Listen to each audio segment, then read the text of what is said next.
Hello everyone, and welcome back to a new video in programming the Finite Element Method using MATLAB.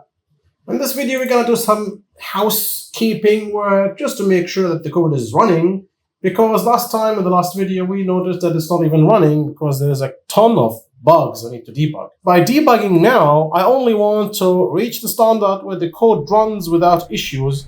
Of course, for the content and the accuracy of the calculation, this is where the benchmarking and debugging session, the real ones, is going to come into place. However, for now, I only want the code to run at least, regardless of the fact if it's correct or not, because the correction of the analysis and results is going to happen later in the benchmarking sessions. So, with that being said, and before I start, I want to give, of course, the quick reminder that this is part of the Finite Element Method series and its own playlist. Both playlists linked on the top right, and as per usual, my channel members will have access to the entire source code, but if you're not a channel member, then worry not, because you will be able to write along with me and you will have the exact same code as me, because I don't hide anything from you. So with that being said, and without further ado, sit back, relax, and enjoy the show.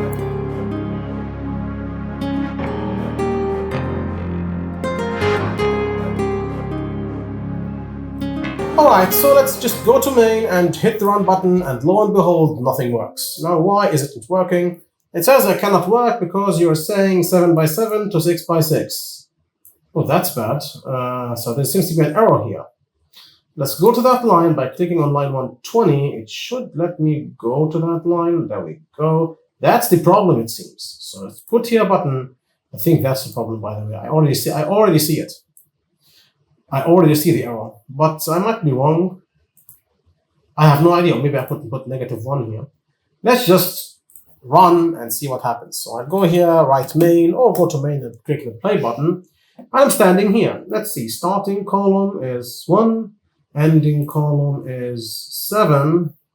Should be 6. Why? Because 1 plus... yeah, that's the problem. There is a -1. So now I have to put, is it really that the problem? I should put here -1. And so the row should be the same error, right? Yeah, it should be the same error. So here -1, -1, -1. See, this is my penalty for copy-pasting code. I told you, this is usually maintenance hell, and you can see me going through it. Also, because I haven't put the inheritance, something that I keep repeating, I'm now punished by modifying 2 files instead of 1. Okay, so where was the problem? It was in, I think, this. Yeah, here it was. So -1, -1. See, copy-pasting code is bad because maintaining the code is horrible. And you can see me finding a bug and now going through 2 files and modifying it. Of course, it gets even harder when you want to scale up. But that's for the pros. Okay, let's remove the breakpoint here and see if it runs full circle. It doesn't run full circle because I have, the G thing. Yes, that's the problem I had. I told you before in the previous video that I forgot to define the G in the material. So now, how would I do this? You see, I kind of have my own style of adding a variable. Because you could reach a point where you don't remember how this variable has been defined. So what I usually do is I go to the material and say, okay, you want G? Fine, here is your G. G, and put here, let's see, put here shear modulus. Now this G needs to be defined. So here I'm going to say object.G equals G, which means now the user or the controller must give me the G. Which means now I need to hunt down every time where I define this and add a G. I'm not going to do this. I'm going to let MATLAB do it for me. How? By going to main, running, and seeing where the next error is. And the next error is in the not enough input arguments in line 13 of the material.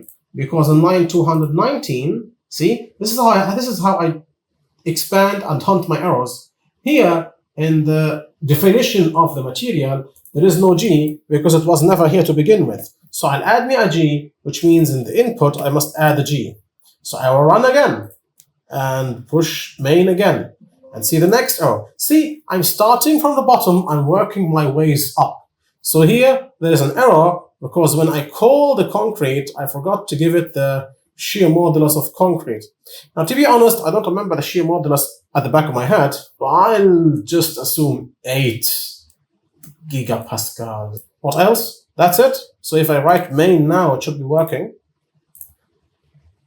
And it's not working. I would have thought.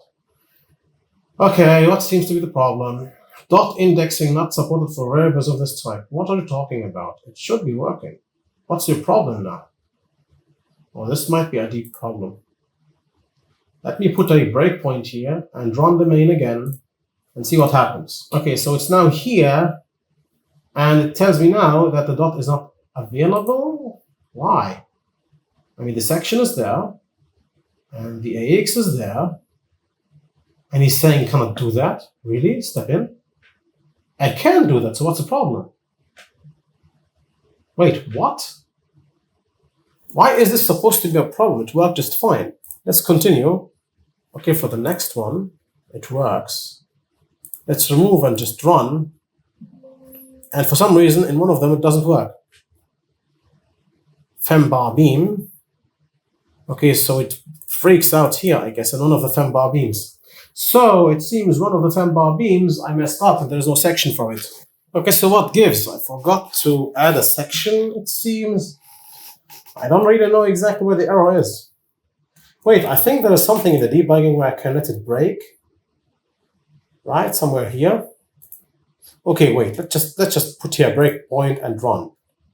Because I think there is like a way, this is new in MATLAB, where I can let him break at an error, just object.id. And just print it out, basically, where the error has happened. So let's run. Okay, so it happens at element number 9.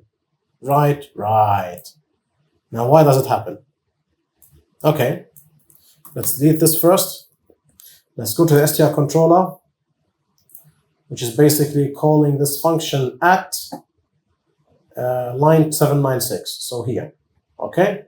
Now let's put a breakpoint here and just run for now. Run the main. Let me stand on the fembar beams. There are only 8 fembar beams. Why do I get to ID number 9?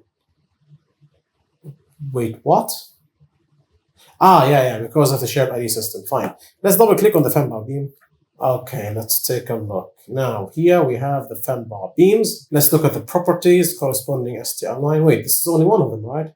Wait, I don't want this. I want the fembar beams. So I need to go to Object and go to the fembar beams, which are, let's go down, fembar beams. There we go. And take a look at those. So the section was not defined in one of those. Corresponding str line at line number.